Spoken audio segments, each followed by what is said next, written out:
SIR নিয়ে সর্বোচ্চ আদালতে মামলা করেছেন মমতা বন্দ্যোপাধ্যায়। বুধবার সশরীরে উপস্থিত থেকে সেই মামলার শুনানিতে সওয়ালও করেছেন মুখ্যমন্ত্রী মমতা বন্দ্যোপাধ্যায়। আর তারপর গতকাল তৃণমূল কংগ্রেসের নাম না করে রাজ্যসভায় দাঁড়িয়ে প্রধানমন্ত্রী আক্রমণ চালিয়েছেন। অনুপ্রবেশকারীদের মদদ দেওয়া হচ্ছে, এই নিয়ে তিনি গতকাল অভিযোগ করেছিলেন। আর এবার প্রধানমন্ত্রী সেই বক্তব্যকে সমর্থন করে পোস্ট করলেন বিরোধী দলনেতা শুভেন্দু অধিকারী। প্রধানমন্ত্রী গতকাল সংসদে আদালতে অশ্বডিম্ব নাটকের সঠিক বিশ্লেষণ করেছেন। তৃণমূলের সরকার রাজ্যে ক্ষমতায় টিকে থাকতে অনুপ্রবেশকারীদের প্রশ্রয় দেয়। দেশের সার্বভৌমত্ব এবং সুরক্ষার বিষয়টি তোয়াক্কা করে না তৃণমূল। সর্বোচ্চ আদালতের ওপর চাপ সৃষ্টি করার রাজনীতি করতেও পিছুপা হয় না, এটা নজিরবিহীন। প্রধানমন্ত্রীর বক্তব্যের ভিডিও সহ পোস্ট বিরোধী দলনেতার।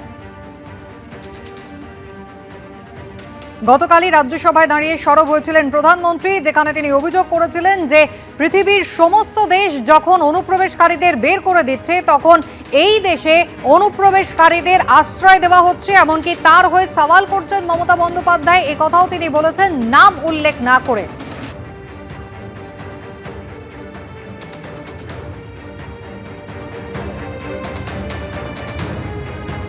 গতকাল প্রধানমন্ত্রী সেই বক্তব্য এবং তার আগে বুধবার মমতা বন্দ্যোপাধ্যায় তিনি উপস্থিত ছিলেন। রবিবারে তিনি নির্বাচন কমিশনের বিরুদ্ধে মামলা করেছেন। এসআইআর এ একেবারে অগণতান্ত্রিকভাবে এসআইআর হচ্ছে, যেখানে বুলডোজ করা হচ্ছে, পশ্চিমবঙ্গকে টার্গেট করা হচ্ছে, নাম যোগ করতে নয়, এরা নাম বাদ দিতে চাইছে। মমতা বন্দ্যোপাধ্যায় একেবারে আদালতে দাঁড়িয়ে সওয়াল করেন, একাধিক অভিযোগ তিনি করেন। মাইক্রো অবজারভারদের নিয়োগ নিয়েও অভিযোগ তার গলায় শোনা যায়। আর গতকাল তৃণমূল কংগ্রেসের নাম না করে রাজ্যসভায় দাঁড়িয়ে সরব হয়েছিলেন প্রধানমন্ত্রী, যেখানে তিনি বলছেন অন্য দেশ যেখানে অনুপ্রবেশকারীদের বের করে দেয়, সেখানে অনুপ্রবেশকারীদের রাখার জন্য আদালতের ওপরে চাপ সৃষ্টি করা হচ্ছে। প্রধানমন্ত্রী মোদীর বক্তব্যকে সমর্থন করলেন এবার অভিজিৎ গঙ্গোপাধ্যায়ও। বিজেপি সাংসদ অভিজিৎ গঙ্গোপাধ্যায় তিনি বলেছেন চাপ সৃষ্টি করতেই গিয়েছিলেন মুখ্যমন্ত্রী মমতা বন্দ্যোপাধ্যায়। আদালত মুখ্যমন্ত্রীকে কার্যত চুপ করতে বলেছে, এমনটাই মন্তব্য করেছেন বিজেপি সাংসদ। কতজন অনুপ্রবেশকারী গ্রেফতার হয়েছে কেন্দ্র হিসেব দিক, পাল্টা বলছেন সুখেন্দু শেখর রায়। একজন মুখ্যমন্ত্রীর এখানে এসে সওয়াল করার কিছুই ছিল না, উনি নিজে দাঁড়িয়ে চাপ সৃষ্টি করার জন্যই এটা করেছিলেন। আর তৃণমূল একটা দল যারা এই অনুপ্রবেশকারী তাদেরকে ব্যবহার করে ভোট পাওয়ার চেষ্টা করে, ভোট পায়। তৃণমূল এই অনুপ্রবেশকারীদের বের করে দেওয়া হচ্ছে বলে তারা ভয়তে পালিয়ে গেছে বলে তৃণমূলের খুব গাত্রদাহ। কিন্তু তৃণমূল এই করে পারবে না, এদেরকে বাদ দিয়ে দেওয়া হবে, এদেরকে বার করে দেওয়া হবে দেশ থেকে। কেন অনুপ্রবেশকারীদের দেশে রাখা হবে? তারা কি আমাদের দেশের লোক? সুপ্রিম কোর্টের মুখ্যমন্ত্রীর সওয়াল পুরোটাই নাটক। উনি ওখানে গিয়েছিলেন, প্রধানমন্ত্রী যা বলেছেন সেটা 100% সত্যি, আদালতের ওপর চাপ তৈরি করতে। কিন্তু আদালতের ওপর এত সহজে চাপ তৈরি করা যায় না। এসব সিজন জাজ যারা বেঞ্চে ছিলেন তা তিনি করতেও পারেননি। জাজেরা একাধিকবার বলেছেন যে আপনার লয়ার খুব কম্পিটেন্ট, তাকেই শুনি। তবে ইনডিরেক্টলি বলেই দিয়েছেন যে আপনি আর কথা বলবেন না।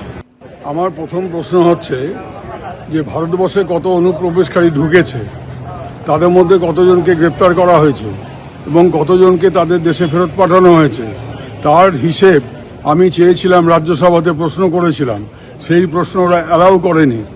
এই প্রশ্নের আগে উত্তর দিক বিজেপি, 1 নম্বর। 2 নম্বর হচ্ছে যে কালকে যে কথা নাম না করে প্রধানমন্ত্রী ইঙ্গিত করেছেন তৃণমূল নেত্রীর বিরুদ্ধে যে তিনি সুপ্রিম কোর্টে গেছিলেন, তাই গাত্র দেওয়া হচ্ছে ওদের সর্বস্তরে, বিজেপির সর্বস্তরে গাত্র দেওয়া হচ্ছে। কারণ ভারতবর্ষে আজ পর্যন্ত কোনো মুখ্যমন্ত্রী সাধারণ মানুষের হয়রানি, যন্ত্রণা, বেদনার কথা ভারতবর্ষের সর্বোচ্চ আদালতের কাছে আইনজীবী হিসেবে তিনি যেভাবে পেশ করেছেন, তাতে অনেক বর্ষিয়ান কৌঁসুলির বক্তব্যকেও হার মানায়। আমি নিজের চোখে সেখানে দেখেছি, দাঁড়িয়েছিলাম। তাতে ওদের গাত্র দেওয়া হচ্ছে বলে সব আজে বাজে কথা বলে ব্যাপারটাকে ঘুরিয়ে দেওয়ার চেষ্টা করছে। কিন্তু এবিপি আনন্দ এগিয়ে থাকে, এগিয়ে রাখে।